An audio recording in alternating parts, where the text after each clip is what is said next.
She stood alone, barefoot on dry earth, her belly round with a child the world already decided didn't deserve to be born. They'd tied her wrists loosely with rope, not because they feared she'd run. No one expected that kind of fight from her, but just enough to remind her that she no longer belonged to herself.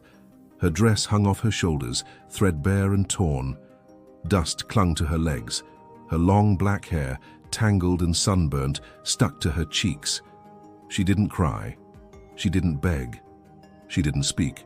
She couldn't speak, and she couldn't hear. But that didn't mean she hadn't been listening. A man stepped forward at the edge of the auction ring, looked her up and down, and spat. "Deaf and carrying some bastard's kid. She ain't worth a horse," he muttered. The crowd laughed. The auctioneer barked something she couldn't hear, pointed at her belly, then toward a group of traveling traders. Her eyes stayed forward. Her hands didn't tremble. It wasn't defiance. It was emptiness. This wasn't the first time she'd been treated like livestock. Just the first time it was official. They didn't know her name, didn't care to ask. To them, she was just another unwanted girl born too close to a reservation line, too far from any white man's pity. A burden. A problem to be sold off quietly before her shame became someone else's business. But I want you to understand something. This isn't a story about pity. This is a story about what happens when the one person the world forgot becomes the only voice that matters. Let me take you back to where it began. She'd been born in winter during a hard storm, the kind that sealed doors shut and took animals in the night. Her mother never survived the bleeding. Her father survived everything, just barely. What he didn't drink, he gambled. What he didn't win, he broke. She learned silence early, not because she couldn't speak, but because she realized no one listened. When her hearing faded completely around age 6, no one noticed. Or maybe they did, and didn't care. Either way, she stopped trying. By the time she was 12, she could read lips better than most preachers read scripture. She knew how to avoid a slap, how to find dry kindling, how to tell when her father was about to boil over. But no one knew how much she loved to feel the rhythm of water, or the way she traced shadows across the wall at night to tell herself stories. She lived in a house without stories, and when her belly began to swell, there were no questions, only blame. The old man said nothing, just shoved her toward a trader and muttered, "She's no use now." No one asked who the father was. No one asked if she wanted the child. They just saw something broken and decided it was time to trade down. And that's how she ended up here, barefoot in the dust, belly full of life, ears full of silence, surrounded by men who valued her less than the cattle in the next pen. But then, a horse's steps broke through the noise, slow, heavy, measured, not rushed, not unsure, deliberate. Heads turned, whispers spread. One man straightened his collar, and that's when they saw him. A Lakota warrior, not dressed for show, no feathers or paint. Just braids down his back, a knife at his hip and a stare like stone. He didn't look at the auctioneer. He didn't look at the crowd. He looked at her. And in that single moment, something shifted, not around her, but inside her. He stepped forward, calm as the wind, and said 7 words. "She hears the spirit of my people." The words didn't make sense to most who heard them, but they weren't meant for them. They were meant for her, and somehow, even without hearing them, she understood. The auctioneer cleared his throat, confused. "She's already been claimed," he snapped. "Half paid for, no refunds." The Lakota warrior didn't flinch. He reached slowly into a pouch at his side, pulled out a stone, polished, carved with markings older than this town, and placed it on the table. Then, without saying another word, he walked past the seller and untied the rope around her wrists. No one stopped him. He didn't touch her arm, didn't grab her hand. He just turned, faced the open land beyond the fair, and waited. And she, after everything, took a step, then another, then followed. Not because she was forced, not because he asked, but because for the first time in her life, someone had seen her. And not the broken shell, not the silence, not the belly full of shame. He'd seen what she still didn't believe in herself. Worth. They rode through the dust in silence. No words exchanged. She didn't know where they were going. He didn't explain. But somehow it didn't matter. His horse was calm, his pace steady, and for the first time in months she felt no fear walking behind a man. By dusk, they arrived at a wide valley tucked behind a ridge. Smoke rose gently from conical lodges. Children played near a stream. Women prepared evening fire. No one gasped when they saw her. No one pointed. No one whispered. They just looked, nodded. Open space. Thashunke dismounted and finally turned to face her. He didn't speak. He simply reached into his coat, pulled a soft woven cloth and handed it to her. A shawl. Beautiful. Hand-stitched. Earth tones like river and stone. She took it slowly, unsure. Then, covering her shoulders, she stood straighter. The elder of the village approached, tall, grey-braided, eyes sharp as flint. He looked her over and signed with his hands, slow and firm. She walks in silence, but her silence is not empty. The others nodded. Someone brought her water. A place to sit. A bowl of something hot. No one asked questions. No one demanded thanks. They simply made room for her. That night, she lay inside a small lodge near the edge of the camp, wrapped in furs, her hands over her belly. The fire crackled softly. Wind brushed against the hide walls, and for the first time in what felt like forever, she let herself cry. Not from pain, but from release. The next days passed like water, quiet, flowing, gentle. She didn't speak. They didn't push. The Lakota people didn't treat her like a problem to fix. They treated her like a seed, something buried, yes, but not broken. She spent mornings by the river, learning the hand signs they used, some ancient, some created by necessity. It didn't matter. What mattered was that for the first time, communication didn't feel like a test she had to pass. It felt like coming home. Children began to follow her. They brought her sticks, beads, feathers, little offerings. At first, she didn't understand, but when they kept doing it day after day, she began to see. They weren't gifts of pity. They were signs of trust, of recognition. She wasn't just a stranger anymore. She was part of the rhythm. Thashunke didn't hover. He didn't instruct. But she saw him often standing near the riverbank, helping an elder move a log, brushing a horse's mane. His presence was like a drumbeat beneath the ground, steady, always there, never loud. And though he rarely looked directly at her, she always knew when he was near. One night, as smoke curled toward the stars, she sat with the women by the fire. They shared stories, not with words, but with hands and movement. She watched their fingers like dancers. She began to copy them, clumsy at first, then better. An older woman leaned close, touched her heart gently, then signed, "You speak with your eyes." Don't forget that.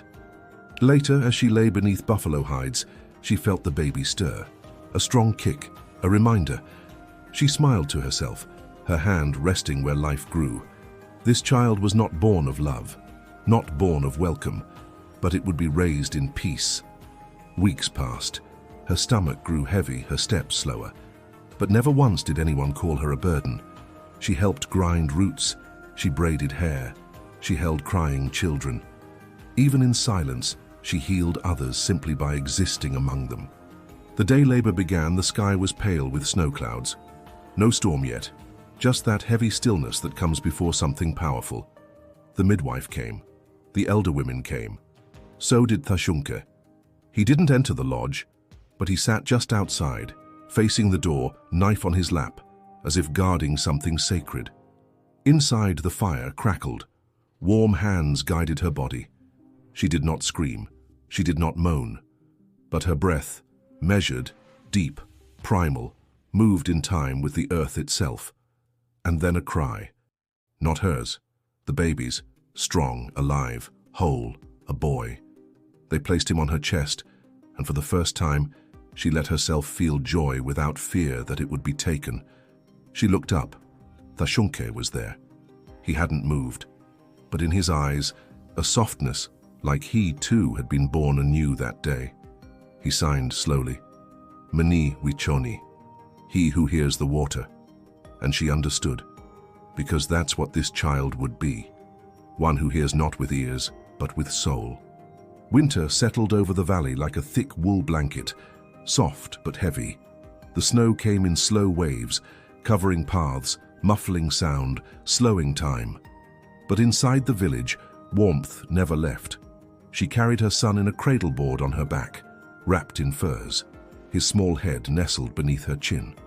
As she moved through the lodges, people nodded.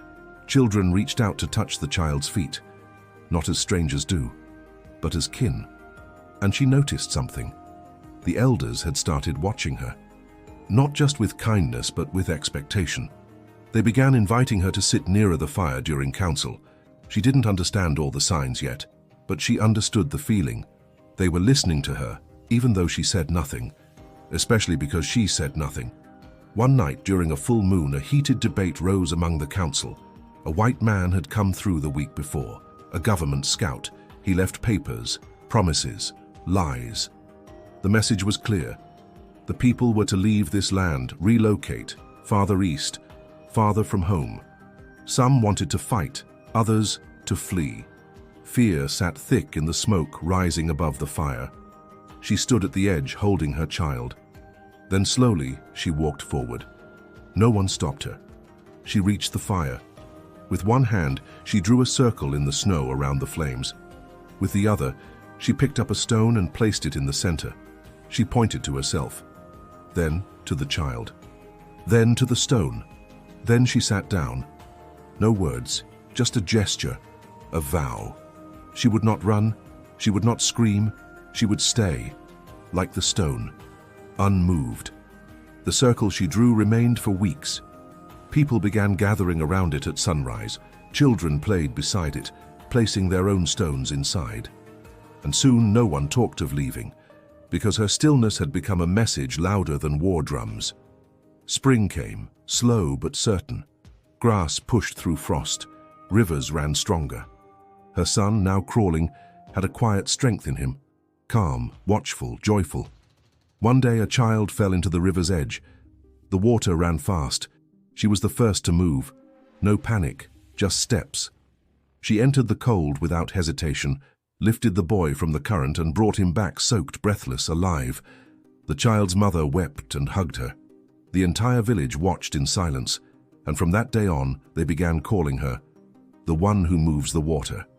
Not just for what she did that day, but because they realized she'd been moving the water all along, shifting them, cleansing them, without sound, without force, with presence. Soon after, a new lodge was built for her near the central circle, not large, not ornate, but facing the east toward the rising sun, because every new beginning the tribe felt they began to associate with her, and every time they met at the circle, someone always placed one more stone. Autumn returned, bringing with it the scent of burning sage and drying leaves. The winds whispered through the valley like voices from long ago, voices she could not hear, but had learned to feel.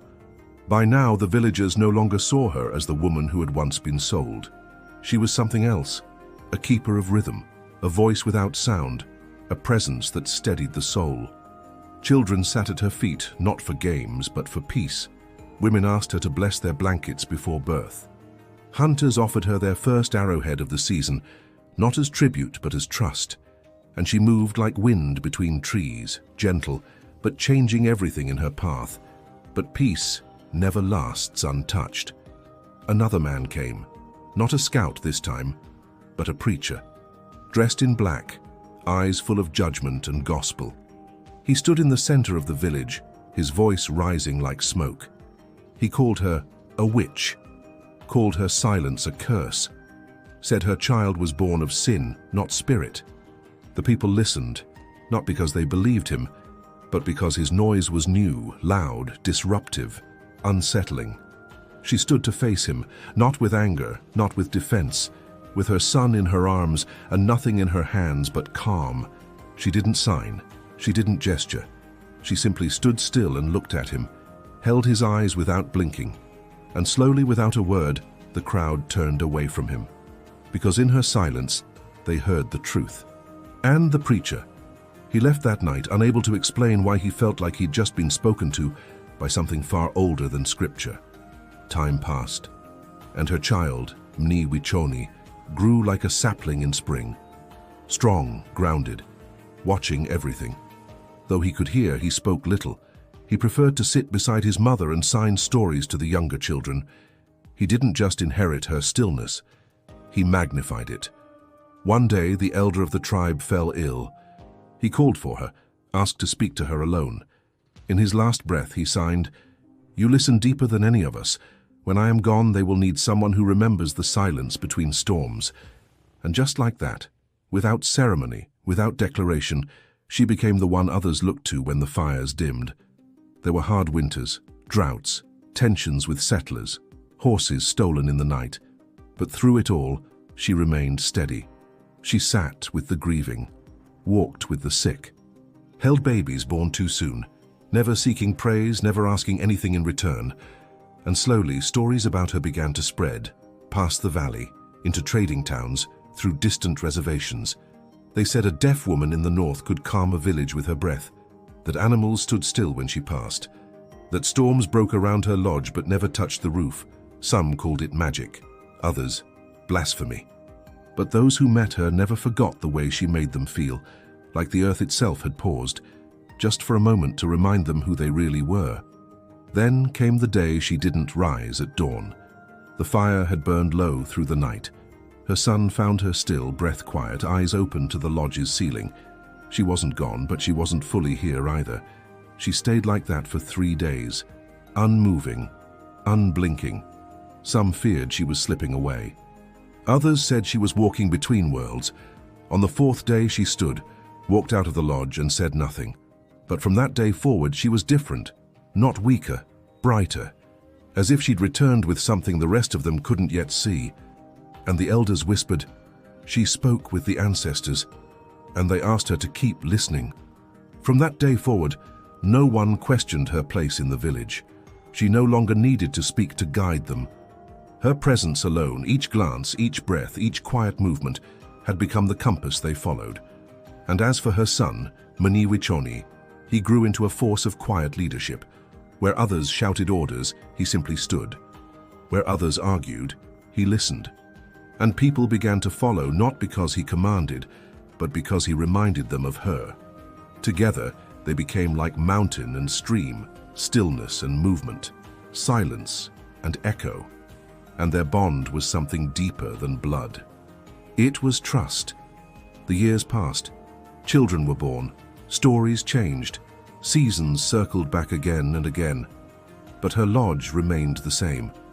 Always facing east. Always with a new stone beside the doorway, placed by someone who'd sat in her presence and found some part of themselves returned. It became custom.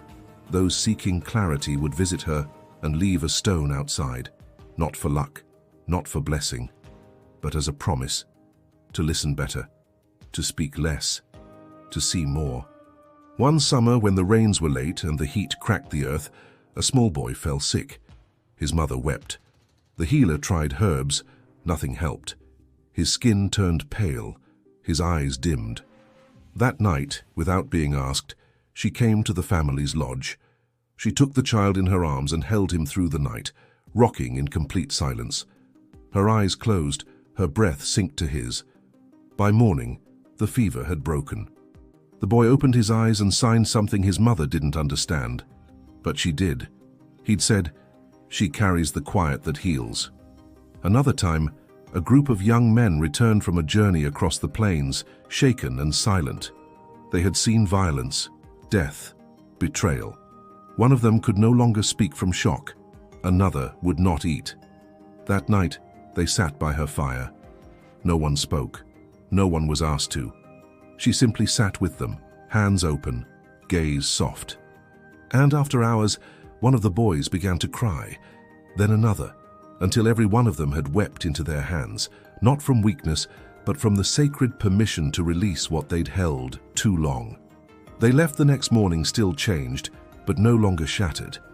And from then on, she became known not just as a guide, but as something rarer. A mirror. One that reflected not who you were, but who you could be, once the noise of the world fell away. Then came the vision. She didn't share it with many, only with her son. One morning she awoke and signed to him that a dream had come, clear, strong, and without shape. She had seen the circle, the fire, the stone. But this time she wasn't inside it. She was standing beyond it, watching others tend the flame. He asked if she was afraid. She shook her head. She smiled, then signed, "It means I have done my part. The fire is yours now." That evening, she gathered the elders and sat once more at the center of the village. She handed each of them a single thread of her shawl. One by one, they took it. And when the fire burned low, she stood, walked to her lodge, and closed the flap. She did not come out again. 3 days later, they entered quietly and found her seated in meditation, eyes closed, lips turned upward, still, warm, at peace. She had gone, not with struggle, not in sleep, but with purpose. As if she had chosen the exact moment her presence was no longer needed and offered herself back to the land. They mourned her not with wails, but with silence. For 7 nights, no drums were struck, no chants were sung, no speeches given, only stillness, only listening. Because that was what she'd taught them best, how to listen. Not to voices, but to the spaces between them. The sun rose slower the morning after they buried her. Not because the earth moved differently, but because the people did. Everything felt softer, slower, more deliberate, as if the entire valley had paused, just long enough to remember what had walked among them. She had no tombstone, no carved name, just a single circle of stones where her lodge once stood. At its center, the same rock she had placed decades before, unmoved, untouched, eternal. In the seasons that followed, her son, Mni Wichoni, took her place by the fire. Not because he declared himself leader, but because when the flames began to fade, he was already there with more wood. He didn't speak her words. He didn't try to become her shadow. He simply walked the path she had made visible, and in doing so, made it wider for others. Young ones began to ask him, did she ever tell stories? And he would smile, shake his head and say, she didn't need to. She was the story. Her legacy was not written, it was lived. In the way children were taught to listen before they spoke, in the way people began to pause before interrupting the wind, in the way stones were still placed one by one into the center circle by those who felt broken and wanted to remember how to be whole. Years turned into decades. Settlements grew, borders changed. The world forgot the names of many who had once held it together, but not hers, because she had never needed the world to remember her, only her people. And they did. Travelers came from far away, historians, photographers, missionaries, all wanting to learn the truth about the Lakota woman who healed through silence. Some left disappointed. There were no books, no artifacts, no miracles on display. But some stayed, and in the quiet mornings sitting near the circle they began to understand. She hadn't changed the world with thunder. She had changed a village, that changed a generation, that changed the way a people saw themselves. One day, a young girl, deaf from birth like the woman had been, arrived with her family from the east.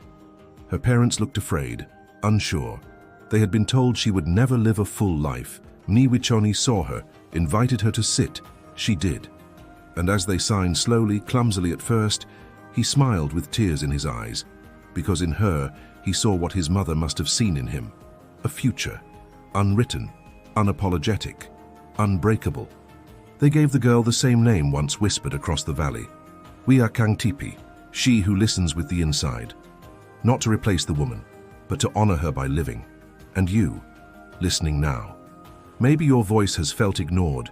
Maybe your silence has been mistaken for weakness. But if you've carried pain quietly, if you've walked through life feeling unseen, then remember her. The girl they sold because she was deaf, the woman they followed because she could hear the earth, the mother who gave birth not only to a child but to a people's second beginning. This story is not just about her, it's about you, because somewhere in your own stillness, in your own wound, is a whisper trying to become something louder, not with noise, but with purpose, with truth, with presence. So take your stone, place it in your circle, and stand, because you don't need sound to speak power. You don't need words to lead. You don't need to be heard by the world to change it completely.